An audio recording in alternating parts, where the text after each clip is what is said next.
Hiya. Thank you all for coming. My name is Marc Sands. I didn't understand a word of the introduction, but I'm assuming you know who I am, which will be helpful.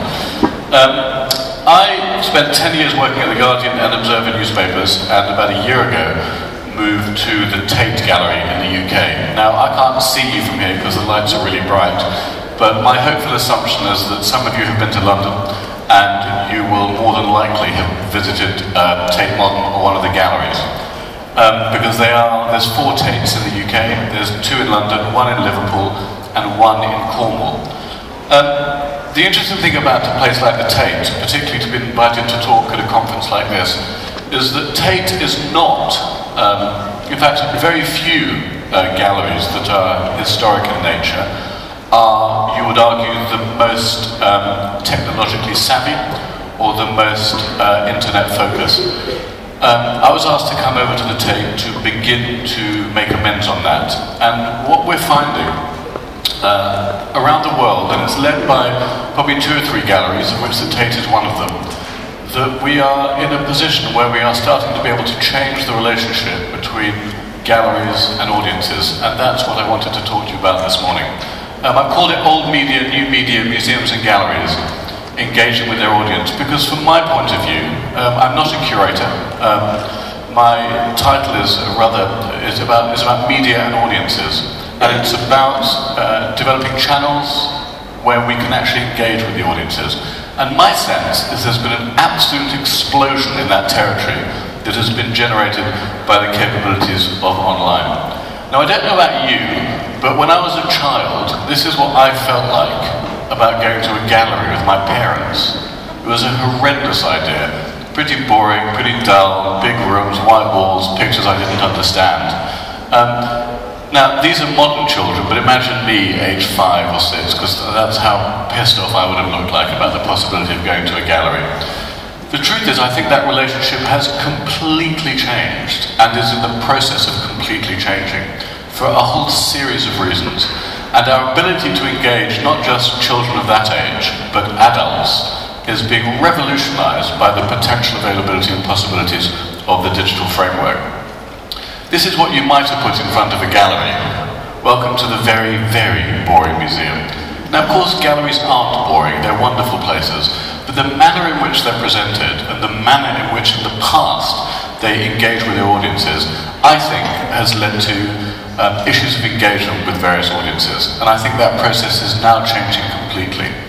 For the record, the Tate, there's about 7 million people a year go to the Tate, which I think is extraordinary, and of that 7 million, about 40%, 60%, excuse me, are under the age of 35, which I think is an extraordinary position. And the idea now that galleries are boring, dull, full of stuff that you don't particularly want to see, has been radically changed by galleries such as the Tate, the Guggenheim, MoMA, and much smaller galleries around the world. So I think this cartoon is no longer relevant, but it certainly was, when I was growing up. There's a fantastic podcast called the Slate Gabfest. You may be familiar with Slate magazine. It's an American online magazine. And they have a thing called the Slate Gabfest once a week. And it's 3 sort of slightly neurotic Upper West Side New Yorkers who are just generate the most brilliant discussion about culture and the arts. And this was about 2 weeks ago, and a woman on the website said, look, can I say to the museums of the world, your websites suck. Maybe they don't want their websites to be too good. They want people to come to their museums. And I think that was definitely true in the past, but I want to show you how this is changing radically with some examples from around the world, and then a discussion, if I may, bringing it back to the Tate and the plans for the Tate. I don't know if you're familiar with the Google Art project, but if you either get bored with what I'm saying, and I've got a computer in front of you, go to the Google Art project for a couple of minutes, Google it and just go in. It is the most extraordinary thing that Google have done. They basically talked to about 17 galleries in 9 different parts of the world. And they said to them, we want to bring your art to the world in a way that was previously unimaginable. And what they did, what was extraordinary is that only 17 galleries in 9 countries of the world said yes. The question I would like to know is why not all the galleries went for it. This is what they did. They took their Street View technology, which, as you can see in the bottom picture, and if you go on Google Street View, you'll know what I'm talking about, and they basically walked around the galleries, and you could home in on any picture you like. In each gallery, they took one image, and they took a photograph that was, I think, in somewhere in the area of 14 billion pixels, which takes it technically closer than the human eye can actually see. And it allowed you to walk around the galleries with this Street View technology and home in on pictures that you wanted, and look at one picture per gallery in a level of detail that is absolutely incredible. Please take a look at this project. It's phenomenal. It looks a bit like this. This is a picture that's in the Tate. This is a Chrysophilia picture called No Woman, No Cry, that in the daylight looks like this, but in ultraviolet light looks like that. And the detail, what I can't show you here, but if you go online later you'll see it, you can go to within an unbelievable closeness to the picture. And it goes much, much, much closer than that. They then took Street View and walked it around the gallery. The gallery did this at night time over 3 days. Walked through the gallery, and as you go around, you can look at pictures, and here they are photographing it in immense detail. And it's an astonishing project that I think is a turning point in the way that museums and galleries have engaged with the internet. In my view, the surprising thing is how few galleries actually said yes. The Tate was the first gallery that said yes and started the whole ball rolling with Google. The second global project I want to show you is the Guggenheim Museum in October 2010, which is the YouTube Play, which is a biennial of creative video. The issue for galleries is how do you get outside the gallery space? Well, there's two. One is how do you get outside the gallery space, and the second point is how do you show all the stuff that you've got. The Tate actually is the National Collection of British Art, and it has 72,000 pieces of art in the whole collection, but it can only show between 3 and 5% of that at any one time, at which point there's a fantastic opportunity for the internet, and I'll come to that later. The Biennial of Creative Review basically asked video artists to upload films and works of art that they'd created digitally on video. 23,000 people submitted works of art, and they chose 125 as a long list and 25 for a short list. And they made a really big play on it. Here's the Guggenheim in New York, which was live when they showed them outside. And it was an extraordinary relationship between a gallery and its audience. Now, coming from the world that you guys live in, you may not think this is quite remarkable, but I'm talking about cultures that are not based in the world of digital technology, but are based in the world of art. And the bridge between technology and galleries takes some doing. They are essentially relatively conservative institutions that need pushing into the digital age, and some have really embraced it. This is a couple more images of the Google Art project, of the biennial. Now, if you've ever been to Tate Modern, you will know that it's an enormous room, which is actually about twice the size of this room, called the Turbine Hall. And once a year, we ask a major artist of the world to put in an installation. This year, we asked Ai Weiwei, who is a Chinese artist and also political activist, to create an artwork for Tate Modern's Turbine Hall Unilever series. And what he created was this. Now this is actually a series of seeds that look like this. Each of one is handmade, and there's 120 million of them in the art installation, which is an incredible thing in itself. But the really interesting aspect, and we've never done this before, was we asked for a level of audience engagement. If you go to the Turbine Hall, the seeds are in a room about this big. The floor is totally covered with them. And just behind is a large series of rooms where we have asked the audience, if they want to upload a question, upload a video that they can ask Weiwei themselves. This is an extraordinary thing for a museum to do. 20,000 people have uploaded videos, of which 15,000 are currently sitting on our website. And the really big deal about it is that Weiwei actually answers a whole series of the questions. He goes to the videos and he chooses the ones he wants to answer. Which, bearing in mind, he's a Chinese artist come dissident living in China. It's a fairly extraordinary relationship between a gallery and the artist. These are other examples of the videos.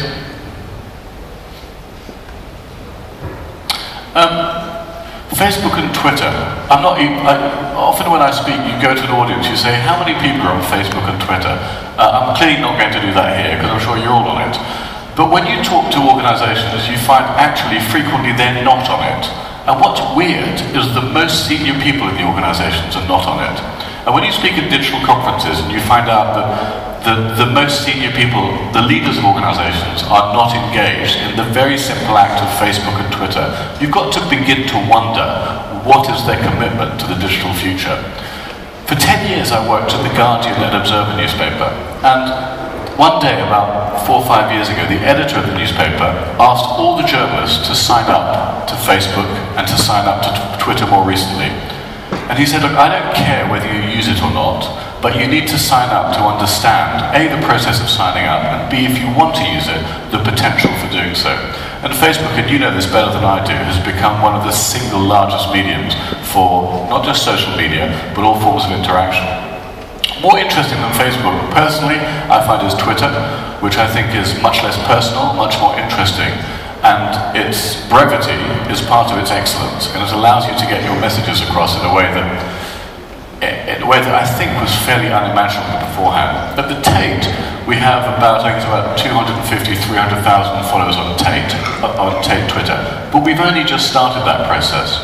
We are now moving, I think we'll get to 500,000, I think we'll get to 1 million fairly quickly, because we're in the lucky situation of being a content provider with interesting content that people want to engage with. We do fun things, like every Friday from the Tate, we give you the weather report for the weekend, and in London rather than Vilnius, and we say, here's a picture that represents the weather, a picture from the collection. We send it out, thousands of people look at it, thousands of people receive it. It's a very small but interesting way of engaging your audience. And for us, Twitter matters for the following reasons. It's an unbelievable form of distribution. I know of no other form of one-to-one communication that works as well as Twitter.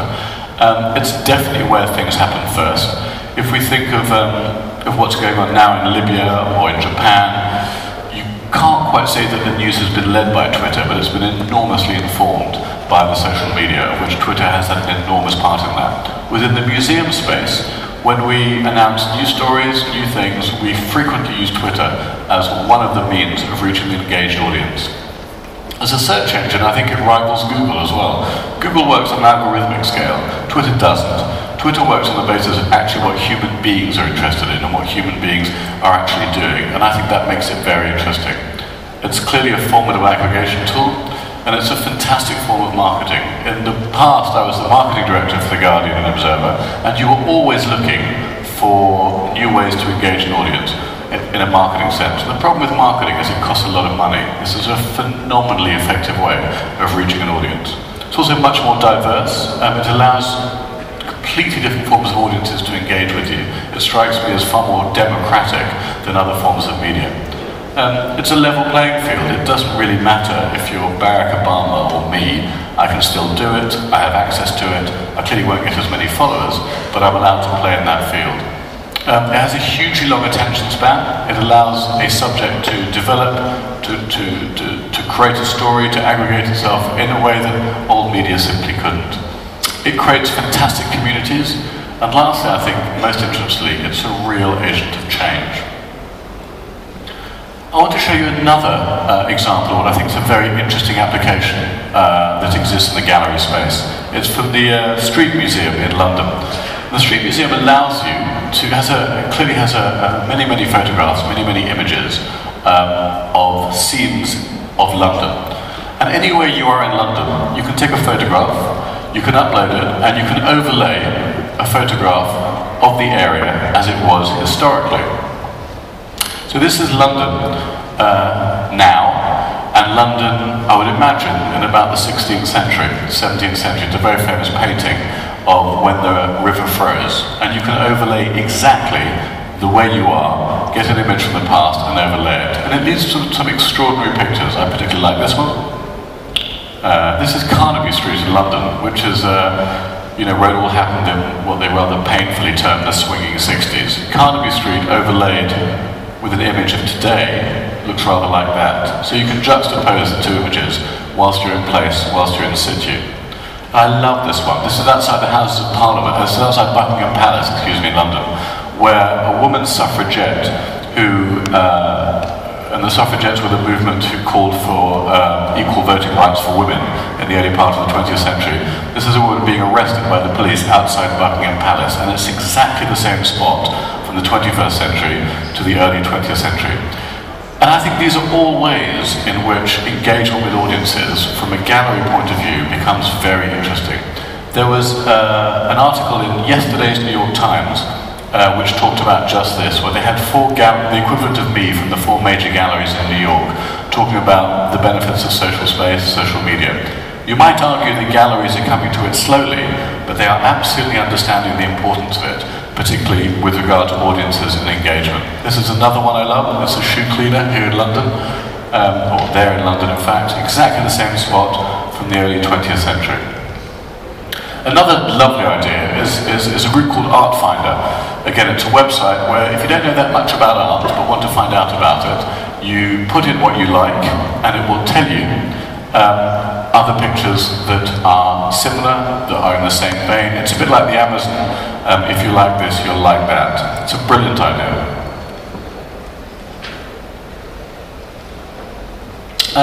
In use in galleries, it's a little more complicated. Gallery spaces remain, in my view, relatively conservative establishments. And the big problem for galleries is most people walk into an art gallery and they want to know more. They don't quite get what they're looking at and they would like some help. The technology afforded by handhelds is allowing us now, if our visitors want, to take gallery tours in a way that was, again, 10 years ago, you had to have a curator telling you. The interesting thing about this is that people often don't take them because they're nervous that it makes them look a bit stupid and like they don't know what they're talking about or what they're looking at, which is a real shame, and I think the culture of that will change. And the culture of that will change as we're able to download the information onto your own machines, onto your own smartphones. At the moment, that capability is relatively limited, but that will change very soon.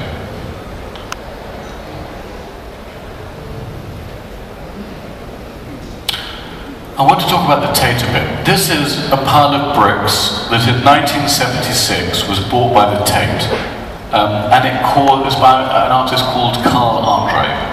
And it caused the biggest stink imaginable. And it became the lightning rod in the world of modern art of what is art and what isn't art, which is not a discussion that's either particularly interesting or one that I think is relevant to today. But this pile of bricks was bought in 1976 and set off a firestorm from the media's point of view. And you could argue that pile of bricks is what led to the beginning of the enormous public interest in modern art. And it's led to things like this. This was the most popular of the Unilever series, where an artist called Olaf Eliasson essentially created the sun inside the turbine hall. I don't know if anyone saw it, it was about 98 years ago, I think it's 2003. It's the most extraordinary thing I have ever seen. And audiences didn't know what to think, how to relate to it, but they came in their thousands to see this, and it did look exactly like that. This was a Louise Bourgeois sculpture that took place. There was one inside the main gallery and one outside. These enormous spiders were all around Tate Modern. And this is one that was inside the gallery. This was an Anish Kapoor sculpture that was the entire length of the building and that was there for 6 months. And this was a thing called The Crack by Doris Salcedo, where essentially in the building we cracked the earth from one side of the building to the other, and it was again one of the most extraordinary artistic experiences in London. I'm showing you all this so you get a sense of what it's like inside the gallery space, but only so many people can clearly make it to a gallery. And for those of you who aren't sure about Tate Modern, that's what it actually looks like. In terms of how we engage with audiences, I'd rather not give you the theory and tell you the practice. Paul Gauguin is an artist who was a 19th century artist who is extremely famous, and we did an exhibition of his late last year that ran to January. And I want to show you how we did the exhibition and how we engage with particular audiences. The big thing in museums is what single image are we going to choose for any exhibition that we want audiences to come to. This was the image that we chose. It's actually a rather sad image because the woman in it has recently had a miscarriage and the sadness in her face reflects that. But we thought it was a wonderful image and a very, very moving portrait. And that's the image we used for the exhibition itself. When you're marketing or trying to engage audiences, you do all the obvious things. In this case, we did a media partnership with the Sunday Times, which is one of the leading newspapers in the UK. We did a coffee thing with Cafe Nero, where you wrap it round. We did travel offers with various organisations, all the stuff you'd expect to do. We did posters, they exist on the tube. This is not the interesting part of what we did, by the way. We did posters, we put them on the tube, you put them on the buses, and that raises awareness of what you're actually going to be delivering.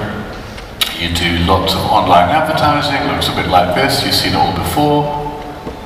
You do lots of digital marketing, and the digital marketing begins to generate awareness and audience engagement. We did lots of Google keyword searches.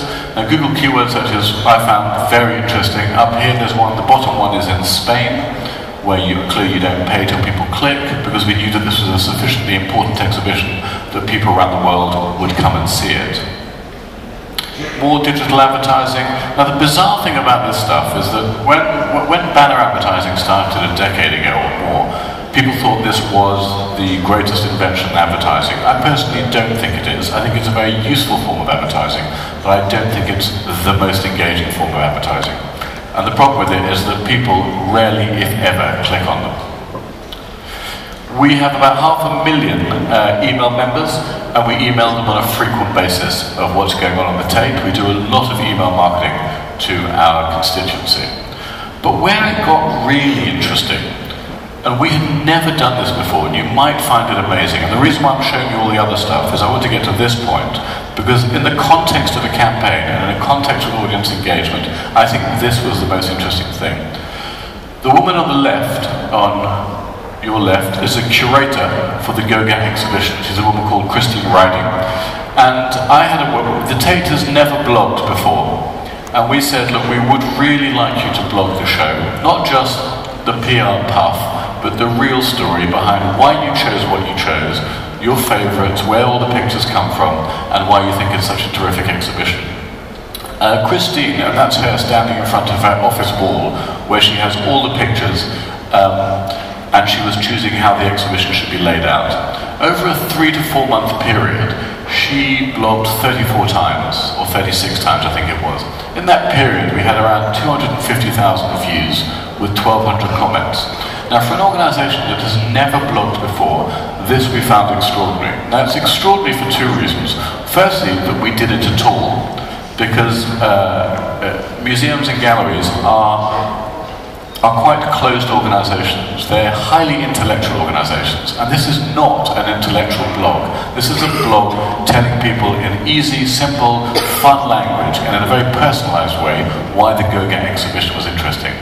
Equally, the man on the right is called Nick Sirota, and Nick Sirota is the head of, he runs Tate Modern and all the Tate galleries, and we also asked him to blog as well. And my point on that is, if you're coming from an organisation that is not primarily a digital organisation, you need to get the most senior people doing it. It is the only way that the other members of the organisation will engage as well. If the most senior people don't do it, the rest just won't bother. Now, interestingly, the blog slightly split opinion. Some people in the Tate loved it, some people didn't like it at all. They didn't think it was intellectually appropriate, others thought this is exactly the way we should engage with audiences. And I spoke to all the curators and said, look, I can't force you to blog, but I think it's a great thing if you would. This was the first one we did.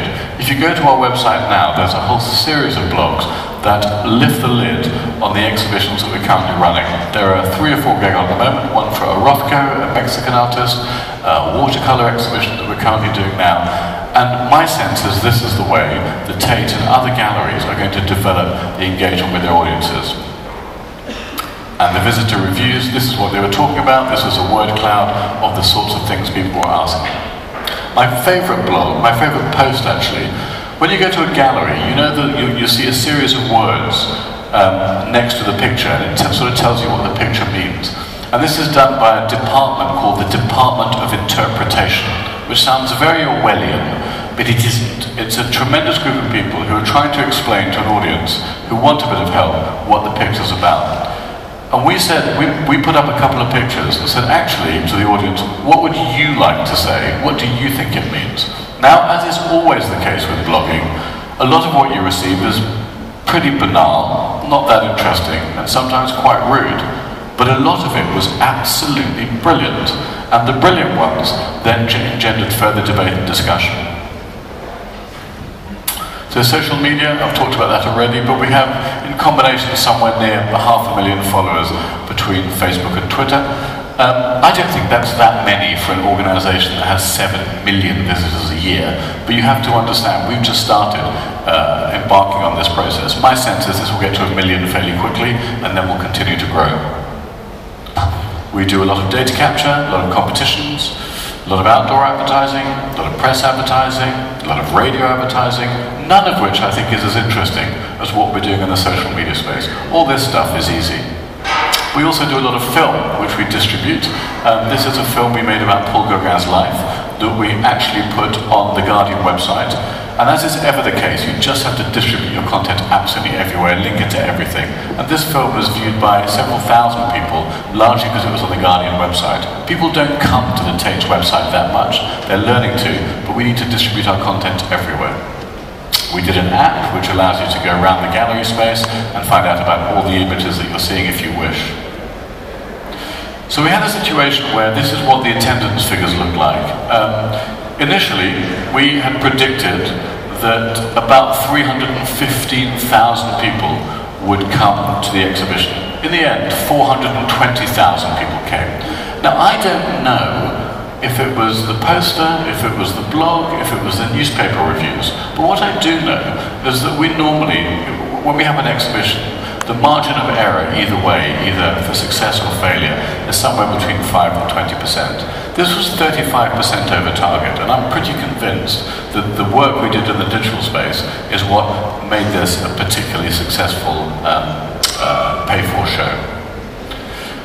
So lastly, if I may, I just want to turn to our own website, because we are dragging it from this and going back to the quote I told you.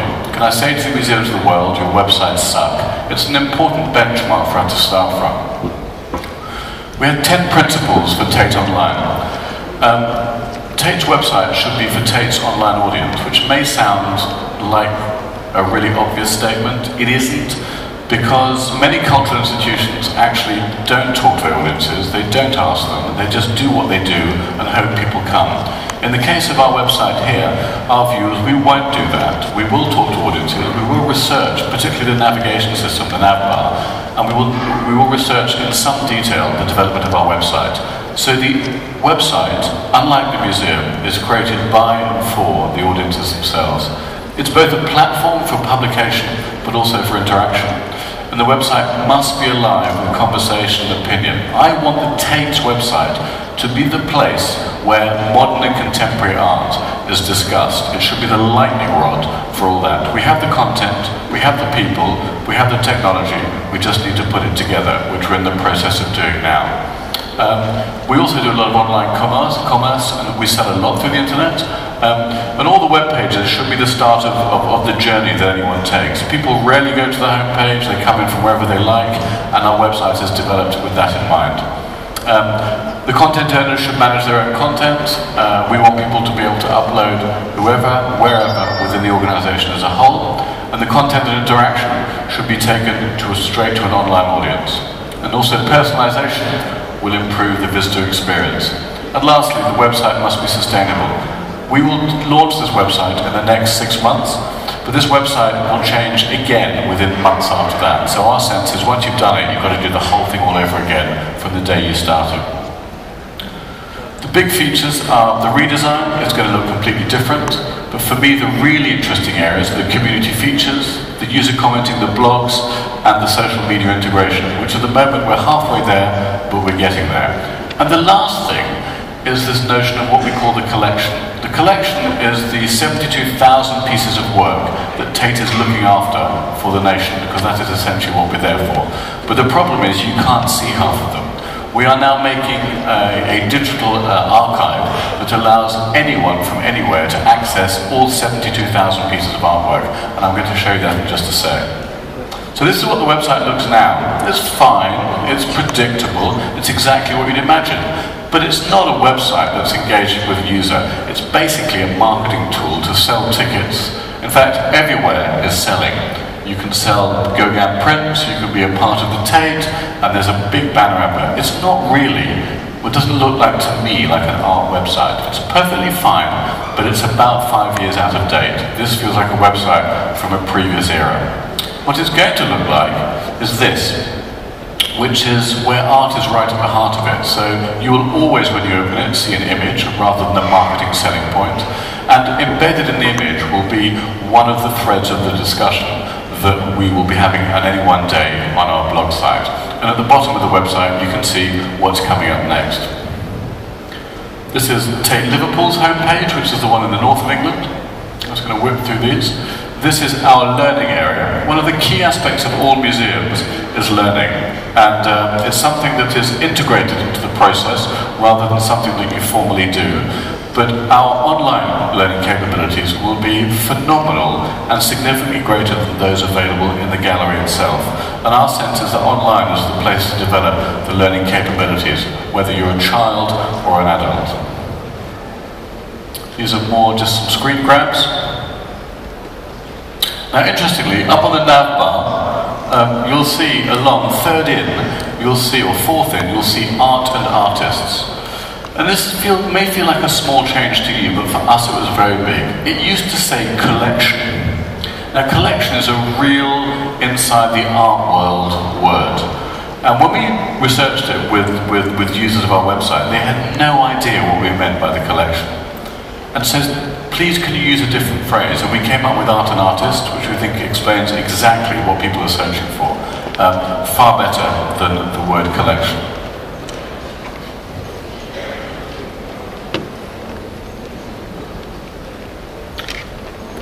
Now, this is our new blogging space, where there will be a whole different series of threads. And I think the interesting thing about it is the embedding of all the social media opportunities, which will be embedded on every single page.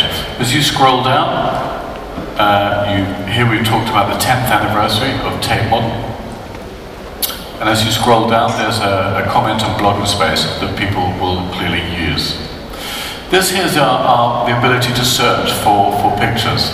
Here, we've said that you can search for a portrait, any portrait of the Tate. And I think there's 2,158 portraits of the Tate. You'll be able to look at them this way, and you can search by whatever you want. You can search by colour, by person, by mood. If you're depressed, you can look at pictures about depression. If you're happy, you can look at pictures of happiness. If you want to look by colour, by animal, whatever you want. And within moments, the entire 72,000 database will reorganize itself. You can see it this way, or you can see it like this. You can bring up a picture. You can bring it up further. It will tell you where the picture is. It will give you some words about the picture. It will also allow, if you like that picture, it will suggest that you look at these pictures at the bottom. Rather like Amazon, if you like this, you might want to buy that. And that's repeated again here, where you've got a picture, where it was painted, and the blog associated with that picture. This is the bit I really love. Here you've got all the portraits in a line, and that's one way to look at it. You can also fill your screen with it that way. Or if you want, you can set your computer so you can have every single image in the entire database, all 72,000 of them, changing on your computer the entire time. Which is, again, for galleries, a very new, very radical way of presenting themselves. So our website, in our sense, needs 3 layers. One, it operates as a simple brochure. And currently, that's all the website really does. It's very difficult to search the existing website, but the new one, the brochure aspect of it, will be there, will be less prominent than it currently is. It exists as a content channel, and lastly, it will engage as a highly interactive platform. I want to end, if I may, with Tate's future plans. We've talked about, if you've been to London, you will know the Tate building. Now, behind the Tate The Tate was a power station that was decommissioned in 1949 and turned into a gallery in the year 2000. Behind the Tate are 3 enormous oil tanks that used to power the station. And if you go to London now and go to the Tate, what you'll see is that, where the oil tanks have been uncovered and they're being turned into new museum and gallery spaces that will open next year. That's what it looks like now. And it's about half as much Tate space again that we've had in the past.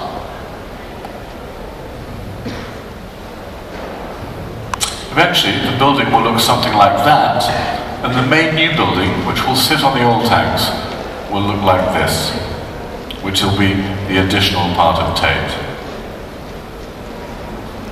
And that will be the view looking out to St. Paul's from that place. So thank you very much.